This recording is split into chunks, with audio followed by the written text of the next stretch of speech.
Hello student, welcome to my YouTube channel Rajeev Ranjan biology classes में आपका स्वागत करता हूं। तो जैसा कि आपने अध्याय 1, 2 और 3 का सारा वीडियो ऑब्जेक्टिव आपने कवर कर लिया होगा। आज मैं अध्याय 4 जनन स्वास्थ्य का, कौन स्वास्थ्य का, जनन स्वास्थ्य का, है ना, पार्ट 1 हम आप लोग के लिए लेकर आए हैं। चूंकि इस क्वेश्चन ये जो चैप्टर है पार्ट 4 चैप्टर जनन स्वास्थ्य, इससे बहुत ज़्यादा क्वेश्चन आपको एग्जाम में नहीं पूछता है, इसलिए हम इसमें से वही क्वेश्चन को चुने हैं आप लोग के आगामी 2025 एग्जाम के लिए जो आने की संभावना है। तो इसमें हम बहुत ज़्यादा क्वेश्चन कवर नहीं किए हैं, टोटल 40 क्वेश्चन को मैंने कवर किया है और जिसमें से पार्ट 1 में 20 क्वेश्चन को कवर करेंगे। तो आज का वीडियो हम शुरू करते हैं मानव जनन स्वास्थ्य का पार्ट 1। तो चलिए हमारा पहला क्वेश्चन क्या कहता है। थोड़ा आज का सारा वीडियो स्पीड में कवर करेंगे क्योंकि ये जो आपका ऑब्जेक्टिव है कोई ज़्यादा समझाने वाली बात है नहीं, ये आपको बेसिक नॉलेज से जानकारी आपको देगा, ये जो सबको जानकारी रखना चाहिए। तो आज का जो पहला जो हमारा क्वेश्चन है मेरे प्यारे बच्चों, वो बहुत ही अच्छा क्वेश्चन है। सहेली क्या है? आपने बार बार नाम सुना होगा इस गोली के बारे में। सहेली कोई फ्रेंड के बारे में हम नहीं बतला रहे हैं, कोई मित्र के बारे में सहेली नहीं। सहेली एक गोली है जो महिलाओं द्वारा खाया जाता है, ठीक है। तो क्वेश्चन मेरा क्या है, सहेली क्या है? तो सहेली पहली बात तो नॉन स्टेरॉइड गोली है। दूसरी चीज है मानव मादा के लिए मुख्य गर्भ निरोधक गोली है। मुख्य गर्भ निरोधक गोली इसलिए कहा गया है क्योंकि ये मुख्य के द्वारा खाया जाता है, ठीक है। और गर्भ निरोधक इसलिए कहा गया है क्योंकि यह, है ना, गर्भ को रोकता है। किसको रोकता है? गर्भ को। तो याद रखिएगा मेरे प्यारे बच्चों कि सहेली क्या है। तो पहला तो है नॉन स्टेरॉइड गोली है, दूसरा क्या है, ये एक प्रकार के मुख्य गर्भ निरोधक गोली है जिसको खाने से स्त्रियां गर्भवती नहीं होती। यह गर्भ को रोकता है। निरोध का मतलब होता है रोकना, ठीक है। तो हमारा सही ऑप्शन हो जाएगा बी और सी, यानी क्या बेटा, डी।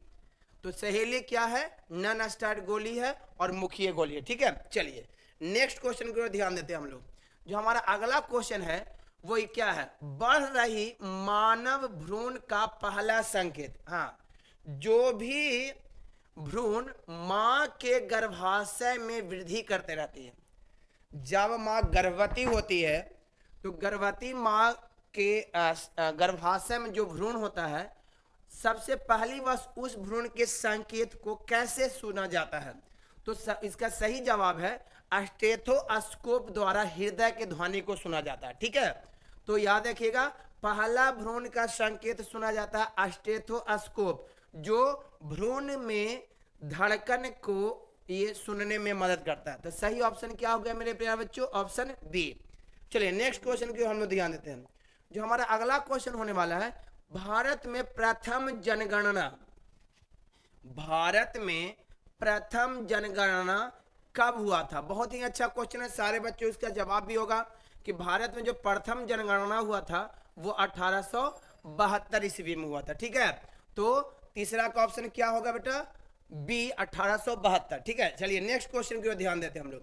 जो हमारा अगला क्वेश्चन बेटा, क्वेश्चन नंबर 4, उच्च मृत्यु दर के कारण जनसंख्या में तीव्र ह्रास का कारण क्या है?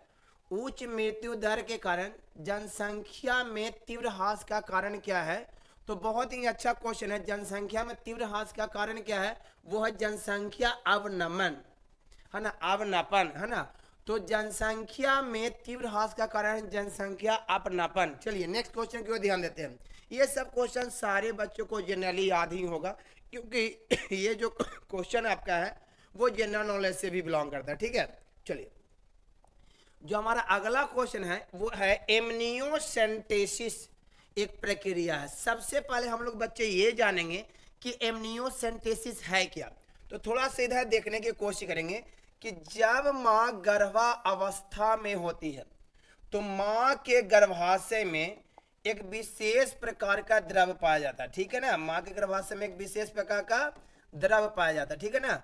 इस द्रव को कहते हैं एमनियोसेंटेसिस। क्या कहते हैं? एमनियोसेंटेसिस। तो एमनियोसेंटेसिस को नमूने के तौर पर बाहर निकालकर शिशु के क्या चाहिए बेटा, शिशु के दो चीज की जांच किया जाता है, स्वास्थ्य एवं लिंग की जांच किया जाता है। तो बढ़िया से क्वेश्चन समझिएगा, एमनियोसेंटेसिस क्या होता है। तो जब मां गर्भावस्था में होती है तो उनके गर्भाशय में एक विशेष प्रकार का द्रव पाया जाता है जिसे एमनियोसेंटेसिस कहते हैं। क्या कहते हैं, एमनियोसेंटेसिस। इस एमनियोसेंटेसिस द्रव को नमूने के तौर पर बाहर निकालकर बच्चे के स्वास्थ्य एवं लिंग का जांच किया जाता है। इस क्रिया को एमनियोसेंटेसिस कहते हैं। ठीक है ना। तो हमारा क्वेश्चन क्या है, एमनियोसेंटेसिस एक क्या बेटा, प्रक्रिया है। तो इसका सही जवाब है भ्रूण में आनुवंशिकी विकार ज्ञात करने के लिए। अभी मैंने बताया स्वास्थ्य, है ना। तो भ्रूण में आनुवंशिकी विकार, विकार माने होता है होने वाले गड़बड़ियों को पता लगाने के लिए। ठीक है, चलिए जो हमारा अगला क्वेश्चन है वो ये है, सहेली सहेली जो मादा गर्भ निरोधक गोली है, यानी स्त्रियों को गर्भवती होने से क्या करता है, रोकता है, वो जो गोली है उसका प्रयोग किया जाता है। तो याद रखिएगा, सहेली जो गोली खाया जाता है मेरे प्यारे बच्चों, वो सप्ताह में एक गोली खाई जाती है ना, साप्ताहिक गोली है। सहेली जो है वो साप्ताहिक गोली है। ठीक है ना। तो सप्ताह में कितने बार खाई जाती है, एक बार। चलिए जो हमारा नेक्स्ट क्वेश्चन होने वाला है वो आपका ये रहा। जो हमारा अगला क्वेश्चन है वो ये है, RU 486 दवा का प्रयोग किया जाता है। तो RU 486 जो दवा होता है उसका प्रयोग किया जाता है गर्भपात कारक के रूप में। अर्थात क्या होता है, जो स्त्री गर्भवती हो जाती है उनको संतान अभी वर्तमान में नहीं चाहिए, तो इस गोली को खाकर वो अपने गर्भाशय में जो भ्रूण है उसको वो हटा सकते हैं। कहने का मतलब है कि यह जो RU 486 दवा है, ये जो भी स्त्री गर्भवती होती है इनको गर्भवती से ये छुटकारा दिलाता है। ठीक है ना। चलिए नेक्स्ट क्वेश्चन को ध्यान देते हैं। जो हमारा अगला क्वेश्चन होने वाला है वो बहुत ही अच्छा है, यौन संचारित रोग है जिसको हम लोग कहते हैं STD, sexual transmitted disease.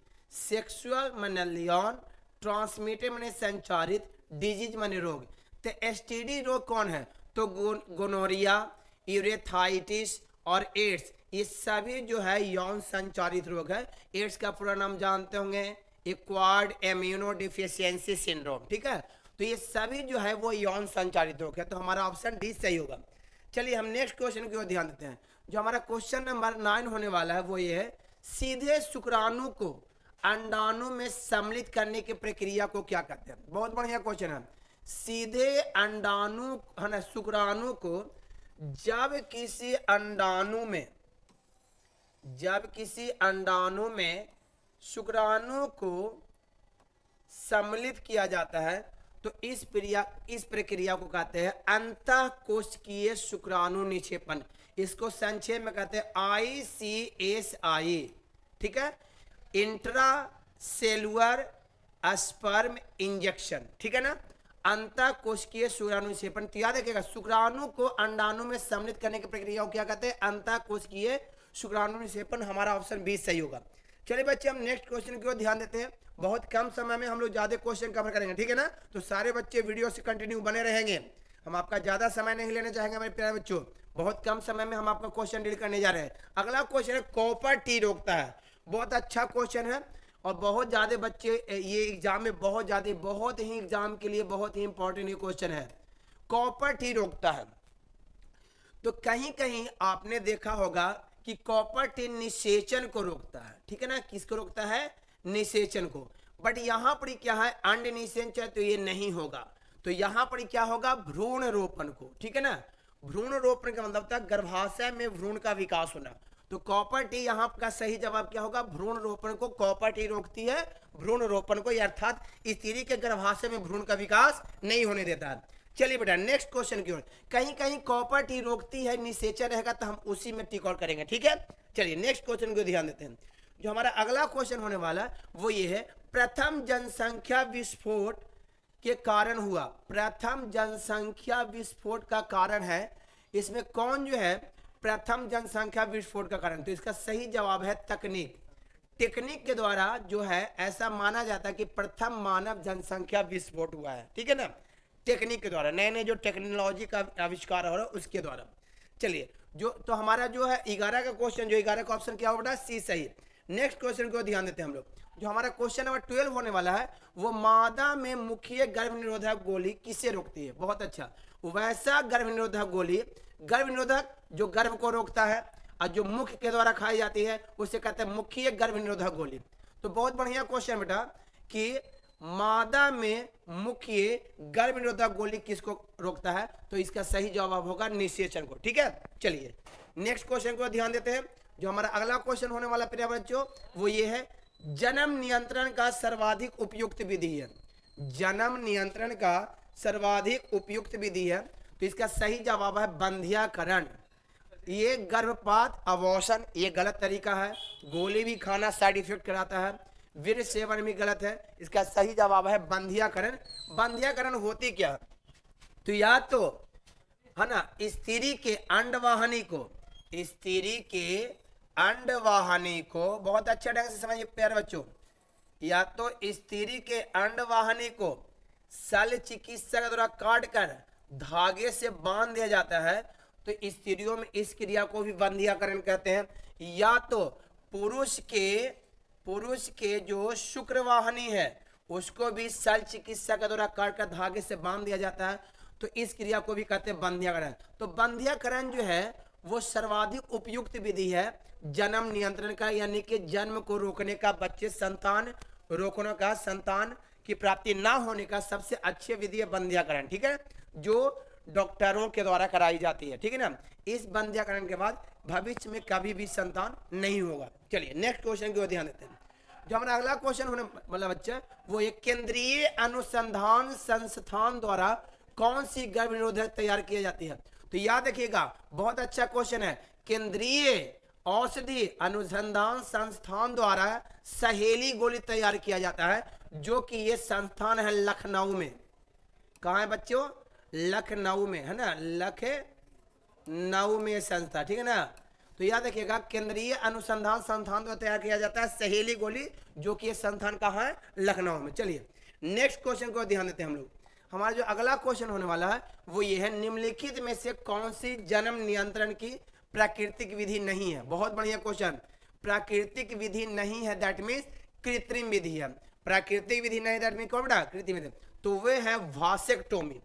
Vasectomy क्या होता है, तो वासेक्टोमी में क्या होता है प्यारे बच्चों, जो पुरुष का शुक्रवाहिनी है वो शल्य चिकित्सा के द्वारा काट कर धागे से बांध दिया जाता है, जिसके कारण कभी भी पुरुष के जनन अंग से शुक्राणु बाहर नहीं आते हैं, और जब शुक्राणु बाहर नहीं आएंगे तो वह अंडाणु से नहीं मिलेंगे, जिसके कारण उस परिवार में है ना कभी भी संतान की प्राप्ति नहीं होगी।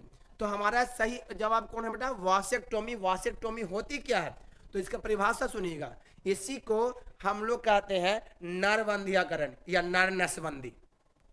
इसमें होती क्या है, इसका परिभाषा क्या है, तो जब पुरुष के शुक्रवाहिनी को शल्य चिकित्सा के द्वारा काटकर धागे से बांध दिया जाता है, तो पुरुषों में इस क्रिया को कहते हैं वासेक्टोमी। सही है। चलिए बेटा नेक्स्ट क्वेश्चन को ध्यान देते हैं। जो हमारा अगला क्वेश्चन होने वाला है वो है, निम्न में से कौन सा रेट्रोवायरस द्वारा उत्पन्न होने वाला रोग है। निम्न में से कौन रेट्रोवायरस द्वारा उत्पन्न होने वाला रोग है, इसका सही जवाब है एड्स। एड्स रेट्रोवायरस द्वारा उत्पन्न होता है, ठीक है ना।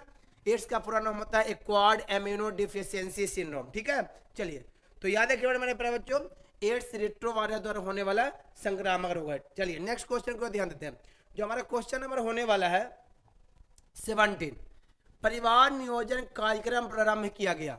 तो याद रखिएगा परिवार नियोजन जो कार्यक्रम प्रारंभ किया गया था 1951 ईस्वी में, इसका सारे बच्चों को जवाब पता होगा। परिवार नियोजन का कार्यक्रम चलाया गया कब, 1951 ईस्वी में, 1951। ओके नेक्स्ट क्वेश्चन को ध्यान देते हैं। जो हमारा अगला क्वेश्चन होने वाला है, जनसंख्या पर निबंध लिखा गया। बहुत सारे बच्चे इसमें जो है ना डार्विन पर कभी टिक लगाते हैं, कभी लैमार्क पर टिक लगाते हैं, जबकि बेटा मेरा क्वेश्चन क्या कहता है, जनसंख्या पर निबंध लिखा था माल्थस ने। ये सब दोनों आंसर गलत है, इस पर ध्यान मत दीजिएगा। जनसंख्या पर निबंध लिखा गया था माल्थस के द्वारा। चलिए नेक्स्ट क्वेश्चन को ध्यान देते हैं। जनसंख्या अधिक होने से, इसमें बहुत दो तरह का टॉपिक आ सकता है बेटा। जनसंख्या अधिक होने से पहली बात तो है कि प्रति व्यक्ति आयु कम हो जाती है, यही सही जवाब है। लेकिन कभी कभी ऐसा हो जाएगा कि प्रति व्यक्ति आय भी कम हो जाता है, प्रति व्यक्ति आय भी कम हो जाता है। तो कहीं कहीं दोनों टॉपिक आपको दे सकते हैं, या तो देखते हैं प्रति व्यक्ति आयु कम हो जाती है तो वही आंसर सही होगा, या तो कहेगा प्रति व्यक्ति आय कम हो जाती है, वो भी आपका आंसर क्या होगा, सही होगा। ठीक है ना, तो इसमें इस क्वेश्चन में दिग्भ्रमित नहीं हो गया। चलिए आज के जो है सबसे लास्ट क्वेश्चन क्या कहता है, इसके साथ जो है ना जनन स्वास्थ्य का पार्ट 1 का 20 जो ऑब्जेक्टिव है वो समाप्त हो जाएगा। तो चलिए अगला क्वेश्चन क्या कहता है, जनसंख्या अध्ययन को कहते हैं, तो जनसंख्या अध्ययन को कहते हैं डेमोग्राफी। क्या कहते हैं मेरे प्रिय बच्चों, जनसंख्या अध्ययन को क्या कहते हैं, डेमोग्राफी। तो इसका सही जवाब होगा ऑप्शन डी। ये सब क्वेश्चन ज्यादातर एग्जाम में पूछने की संभावनाएं रहती है। तो चलिए आज हम जनन स्वास्थ्य का पार्ट 1 में 20 क्वेश्चन कवर कर लिए हैं। नेक्स्ट डे हम लोग जनन स्वास्थ्य पार्ट 2 में जो 20 क्वेश्चन और कवर करेंगे। तो हमारे चैनल से बने रहने के लिए धन्यवाद। जय हिंद।